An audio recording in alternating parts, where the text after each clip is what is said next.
हामी ल गयो पछाडि हुन्थ्यो ल फेरि युट्युब हुनु राम्रो कुरा हो। तपाईँ पनि हेर्नु मेरो ब्लग कागजको पैसा पनि कहिले कन्सेन्ट पनि हान्नु लिएर हाम्रो मान्छे ल्याइन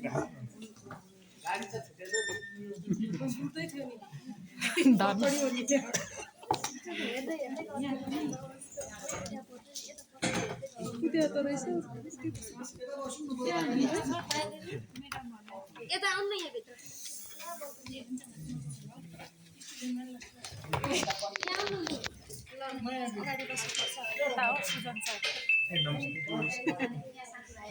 नमस्ते मात्रै होइन लाइक कमेन्ट सबै गर्नुपर्छ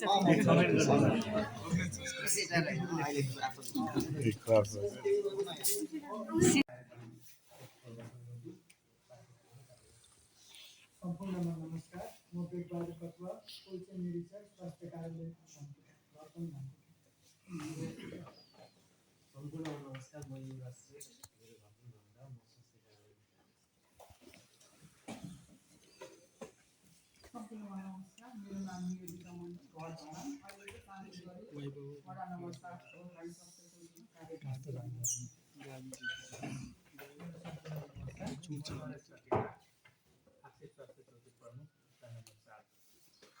सबैजनालाई नमस्कार म पविन लिम्बू घर तेर्सुङ र हाल साँगुरीगढी 3 प्रापक स्वास्थ्य चौकीमा सेवा पदमा कार्यरत छु। सबैजनालाई नमस्कार म रूपा देवी लिम्बू प्रापक स्वास्थ्य चौकीमा अहेवा पदमा कार्यरत छु। सबैजना नमस्कार म सीता इजम पिएचसी डाँडा बजारमा सिनियर रनर। नमस्कार मेरो नाम राजेश गौतम प्राथमिक स्वास्थ्य केन्द्र डाँडा बजार सिया सम्पूर्ण नमस्कार म जितेन्द्र ठाकुर घर सप्तरी हाल स्वास्थ्य चौकीमा अहेवा पदमा कार्यरत छु। सम्पूर्ण नमस्कार म जीवन कुमारी सियर बुढीमोडङ स्वास्थ्य चौकी। सम्पूर्ण नमस्कार म वन्दना कटवाल बुढीमोरङ स्वास्थ्य चौकीमा अहेवा पदमा कार्यरत छु।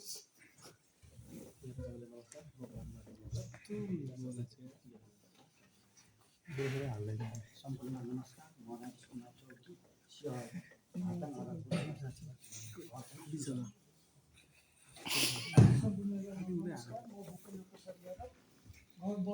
कति खानु चिया पनि खाना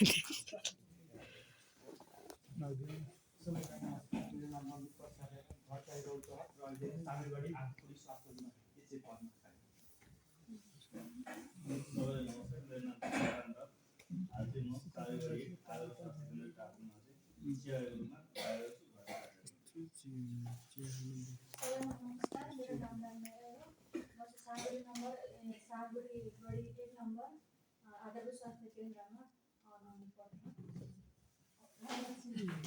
सम्पूर्ण नमस्कार मेरो नाम मिना राणा भेटा स्वास्थ्य चौकी सियर। सम्पूर्ण नमस्कार मेरो नाम समीक्षा पौडेल मेरो घर तनहुँ म चाहिँ पोखरा विश्वविद्यालय school of health and allied साइन्सको चाहिँ 7औं सेमेस्टरको विद्यार्थी।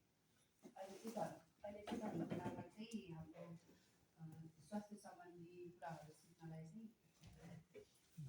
नमस्कार सम्पूर्णमा मेरो नाम चाहिँ सबिना शर्मा मेरो घर चाहिँ बागलुङ र म चाहिँ बिपिएड 7 सेमेस्टरमा अध्ययन छात्र। सम्पूर्ण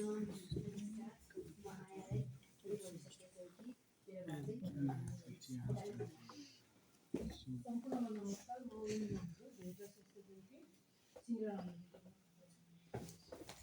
सम्पूर्ण नमस्कार मेरो नाम कल्पना पोखरेल घर चाहिँ पर्सन भनेको हाम्रो कहाँ मात्रै छौँ त जिल्लाभन्दा तल छैनौँ। जिल्लामा चाहिँ तोकिएको व्यक्ति भएको हुनाले र त्यसमा पनि हाम्रो ब्याकअप सहित सबै चाहिँ राख्ने इक्विपमेन्ट भएको हुनाले क्वालिटीको लागि हामीले गत यस वर्षदेखि चाहिँ के गरेका छौँ त हामीले चाहिँ भ्याक्सिन रिटर्नलाई गरेका छौँ।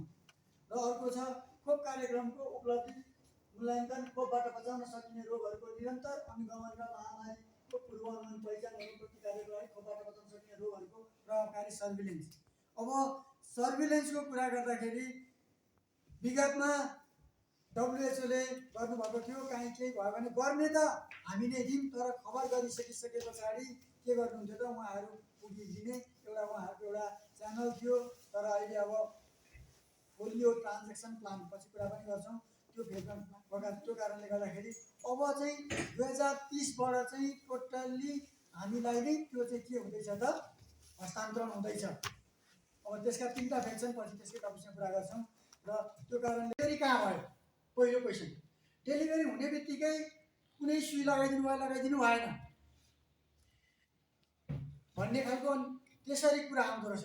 अनि अब त्यो केसहरू जति पनि थिए होम डेलिभरी, त्यस पछाडि टिडी पनि नहानिएका, त्यस पछाडि बच्चा जन्मिने बित्तिकै के हानिन्छ?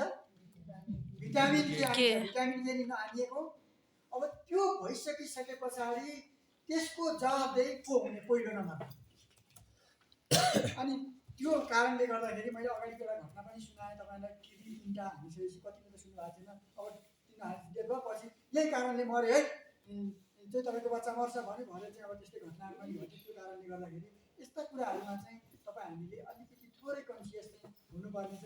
त्यो कारणले एएफआईमा त्यो हुन त हाम्रो कारणले होइन नि त, केही बच्चालाई तपाईँले 10 लाखमा अथवा यति लाखमा यतिजनालाई हुन्छ भनेर त त्यो त अध्ययनले पनि देखाएको छ नि त।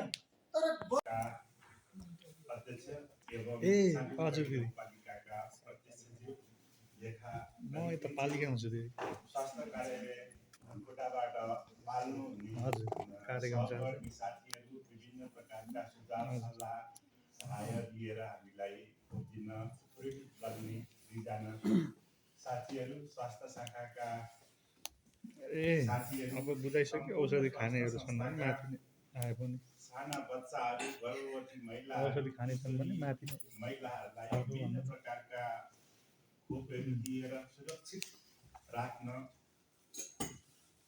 नियमित योजना बनाउन सुरक्षित खोप गुणस्तरीय खोप र सरसफाइ सम्बन्धी विभिन्न कार्य गर्नुहुने यहाँ उपस्थित सम्पूर्ण साथीहरू, स्वास्थ्य सम्बन्धी अध्ययन गरिरहनु भएका विद्यार्थी बहिनीहरू, आजको हाम्रो नियमित खोप कार्यक्रमको समीक्षा तथा सरसफाइ खाजा ल्याउन जाने कि यही आउँछ?